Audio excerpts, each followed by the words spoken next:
नमस्कार मंडळी, संगीताज रेसिपीमध्ये आपलं सगळ्यांचं खूप स्वागत आहे। तर आज मी बनवणार आहे गवारीची मस्त जरा पातळ झणझणीत अशी रस्सा भाजी। तर त्यासाठी साहित्य बघा, हे 200 ग्राम गवार मी भाजून स्वच्छ धुवून घेतलेली आहे। हे अर्धा कांदा घेतला आहे, एक छोटा टोमॅटो चिरून घेतला आहे, कोथिंबीर चिरलेली आहे, हे थोडं शेंगदाण्याचं कूट आहे, धने पावडर, घाटी मसाला, जिरं, हळद, गरम मसाला आणि हे खोबरं थोडंसं, आलं लसूण आणि कोथिंबीर आपण जराशी वाटून घेणार आहोत। हे पहा, आपल्याला जाडसरच जरासं वाटायचं आहे। पहा, तेल घालून घेऊया, 1 चमचा जिरे घालूया,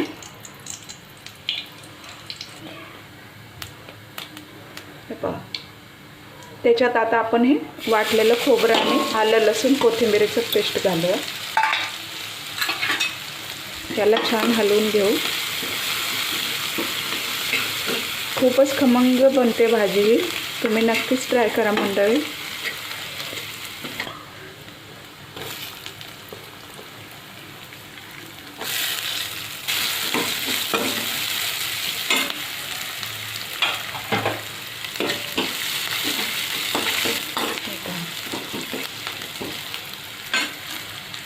धने पावडर घालूया 1 चमचा, अर्धा चमचा हळद, थोडासा गरम मसाला, 1-1.5 चमचा घाटी मसाला। तुम्ही लाल तिखट पण वापरू शकता किंवा तुमच्याकडे मालवणी मसाला कुठला दुसरा तिखट मसाला असेल तो तुम्ही वापरू शकता। टोमॅटो घालूया,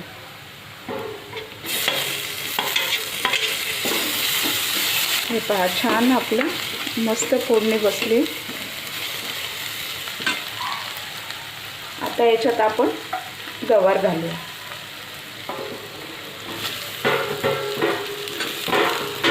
थोडीशी परतून घेतली की नंतर आपल्याला पाणी घालायचं।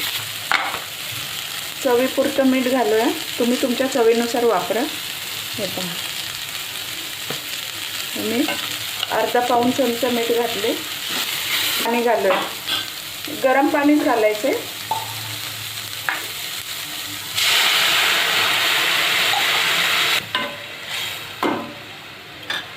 अजून थोडंसं घालते, पण शिजू द्यायची। हे पहा,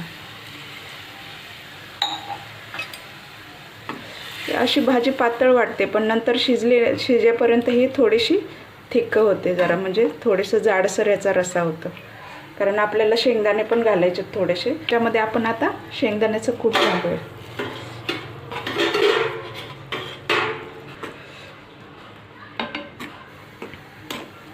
भाजीला जराशी उकळी येते, आता गॅस स्लो करू आणि झाकून ठेवूया, याला शिजवून घेऊया आपण। बघूया, हे पहा मस्त फायनली आपली भाजी झालेली आहे। ही पहा किती छान भाजी होते, आणि रस्सा पण बघा एकदम पातळ पण नाही झाला आहे, व्यवस्थित झाला आहे। चला तर मग, तुम्हाला ही रेसिपी आवडली असेल तर नक्कीच लाईक करा, कमेंट करा, शेअर करा मंडळी, आणि सबस्क्राईब करायला विसरू नका। कोथिंबीर घालून घेऊया, गॅस बंद करते। हे पहा, खूपच छान भाजी होते, तुम्ही नक्कीच ट्राय करा। चला तर भेटूया पुढील रेसिपीमध्ये। थँक्यू।